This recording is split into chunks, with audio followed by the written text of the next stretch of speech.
There are a lot of things that DPS mains do, and other mains for that matter, that really make me rage when I play support. My name is Nate, and welcome to Blizzard Guides.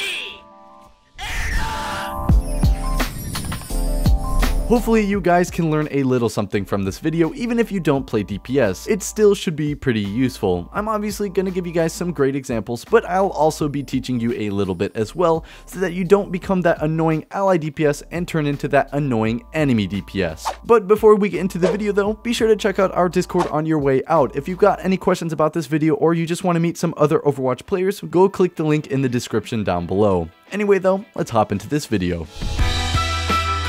At number 5, the DPS just has no clue where the heck his support is. I don't think this happens all too much anymore, but you still occasionally get that DPS main who has absolutely zero awareness and decides that he's strong and independent and doesn't need a healer, only to die and quickly flame.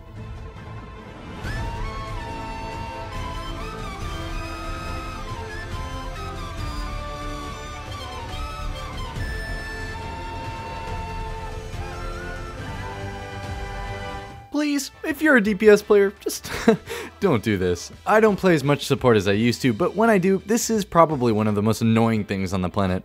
Before you type on chat or just use voice, think about where your healer is, and if they're not far away, or, you know, maybe they're getting beat to death by the enemy brig, consider maybe not flaming them. They're not actually going to be able to teleport to you and heal you wherever you are, so maybe before you go on an attack, just make sure that you actually have your heals near you, or you just don't expect them if your heals aren't there. It's not a particularly difficult thing to do, but yet here we are in 2018, and I still see this in my ranked games.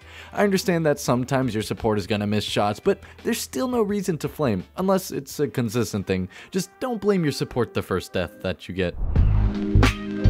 At number 4, we've got those DPS mains who just don't peel for their support. Before I keep going, let me explain quickly what peel means. I know that one of you was gonna ask if I didn't explain, so this one's for you random guy in the comments.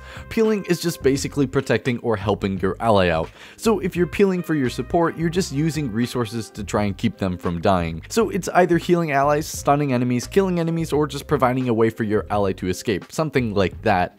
If your Mercy has a Genji on her, try and give her a way to fly away or start harassing the Genji. It kind of makes me sad when I'm on Ana, getting beat around and nobody comes to my rescue. This kind of applies to tanks too, but DPS are particularly good at peeling for their supports since sometimes tanks have more important duties to tend to.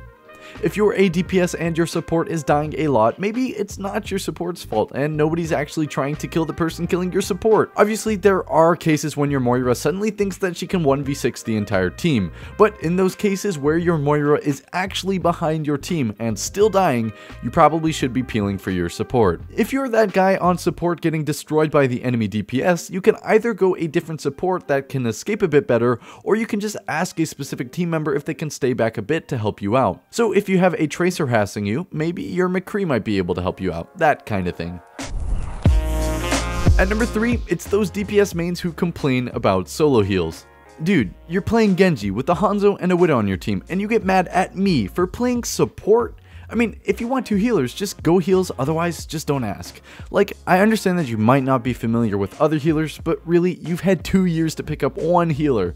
I mean, okay, solo healing can work, but I don't think asking about another healer is really the move if you're the one on DPS. Kinda a simple thing, I would have guessed, but here we are. There's a few things that you can do at least. First, if you're on support, just go a main healer. Even if your DPS should be the one switching, after all, you just want to win, so switching here is a good idea. If you're already on main healer, try and heal the people that are actually doing well, and just mute the person that's complaining. At least, that's what I usually do. If you're on DPS, either just switch obviously, or you can just start playing passively if you don't want to switch. Focus on super protecting your support, and just stop flaming. I feel like this advice is already understood by good DPS players though, so unfortunately, the bad apples are ruining the bunch in this scenario. At number 2, when the DPS asks for a pocket, but then die without the pocket for more than 1 second. If you're on Pharah and you have a Mercy pocket, that does not mean you're invincible. Mercy still does have to heal other people as well, so don't try and go too far deep. With that said though, if you're on support, don't just leave them alone for the entire fight if you agree to pocket them. I feel like there's a healthy balance here to be found. If the team fight is going majorly south, there's a good chance that you're not going to get pocketed heavily anymore. If the team fight is going well, there's a good chance that you're going to be pocketed heavily. Life is about finding balance, and Overwatch is certainly no exception. If you're pocketed, just don't go too crazy and don't complain to your support when you die without heals for that 1 second that you were put alone. Pay attention to the fight and just be a little bit more mindful. And finally, last but not least, at number 1, it's that Genji that won't stay off of you. You thought that this was going to be entirely about the allies, but this isn't limited to that, you fools. I can't stand it when I'm just minding my own business like the mom of my team, only to have the enemy Genji never leaving me alone. Please, DPS mains, I'm sorry for my transgressions. Please just stop focusing me so hard. I don't have any money and I just want to live. If I'm on Mercy, my gun kinda sucks, so let me at least get a head start or something. Just please. Life isn't fun when you spend it dead. I guess this message goes to you DPS mains out there. If you can successfully harass the enemy supports into leaving the game, you've entered the mental metagame of Overwatch, tilting the crap out of each other until somebody gives up. In all seriousness though, just for real, focusing somebody down and constantly hunting them down is a really good way to keep the enemy on their toes. Just don't overextend and end up as number 5 on the list. Oh, and an honorable mention, that one Genji that just can't help constantly double jumping when he really needs heals and then flames the Ana for not shooting him. Wait.